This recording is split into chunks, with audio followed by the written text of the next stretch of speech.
இப்பதான்டா என் மனசு சந்தோஷமா இருக்கு. எப்படி எல்லாம் பிரச்சனை கொடுத்தான், வயிறை எரிய விட்டான்ல, நல்லா அனுபவிக்கட்டும். ஆனாலும் நீங்க அடி வயித்துல கை வைக்கிற மாதிரி இல்ல பண்ணிட்டீங்க. சென்டிமெண்ட் ஏரியாவோ போட்டு தாக்கிட்டீங்கல்ல. அவனால தாங்கிக்கவே முடியல, ரொம்ப கொதிச்சு போயிருக்கான். கொதிக்கட்டும் பள்ளி, நல்லா கொதிக்கட்டும். இன்கம் டாக்ஸ் ரைடு வந்தப்போ என் மனசு துடிக்கல. எங்க அப்பாவை தலைவர் பதில இருந்து தூக்கி அவமானப்படுத்தினப்போ நான் துடிக்கல.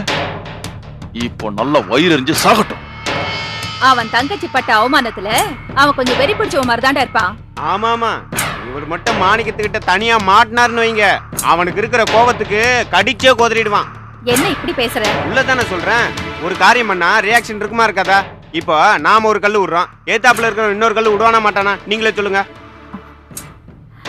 ரமேஷ், பழனி சொல்றத கேட்டா எனக்கு கொஞ்சம் பயமா இருக்குடா.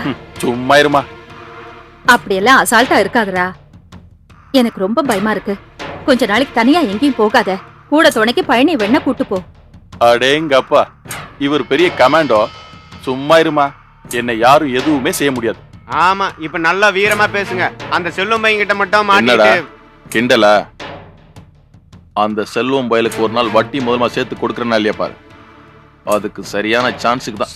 உங்க அப்பா வர, பேசாம இருக்கு.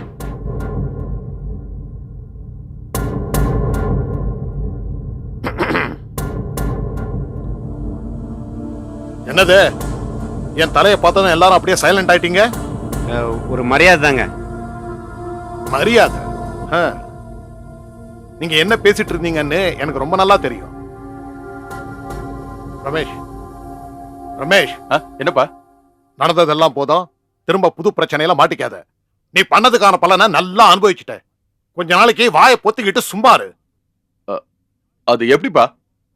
என்ன, உன் வேலை எல்லாத்தையும் விட்டுட்டு முழு நேரமும் இதே உன் தொழிலா செஞ்சிட்டு இருக்க போறியாடா? வாழ்க்கை பூராவும் மாணிக்கம் குடும்பத்தை பத்தியே யோசிச்சுட்டு இருக்க போறியா? சொல்லு.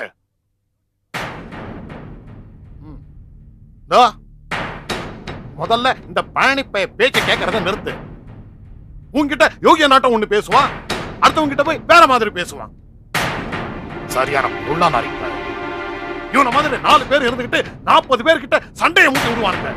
அத முதல்ல தெரிஞ்சுக்க. சேரிடம் அரித்து சேர்ந்து பெரியவங்க சொன்னது இவன மாதிரி அயோக்கியங்க கிட்ட சேரக்கூடாதுன்னு தான் சொன்னாங்க. புரியுதா? ஏண்டி, நீங்க என்ன பண்ற? போல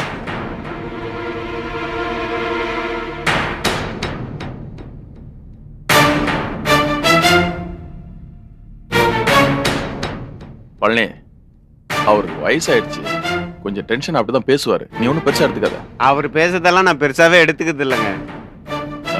சரி, அந்த மாணிக்கத்துக்கு உன் மேல சந்தேகம் வரல? இல்ல, எல்லளவு கூட சந்தேகம் வரலங்க. விசுவாசம்னா பழனி தான் நினைச்சிட்டு இருக்கான். குட்.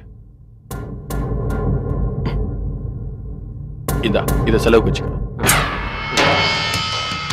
போதுமா? போதுங்க, நமக்கு பெருசா ஒன்னும் ஆசை கிடையாது. அப்ப வரேன் நானு. பாத்துப்போம்.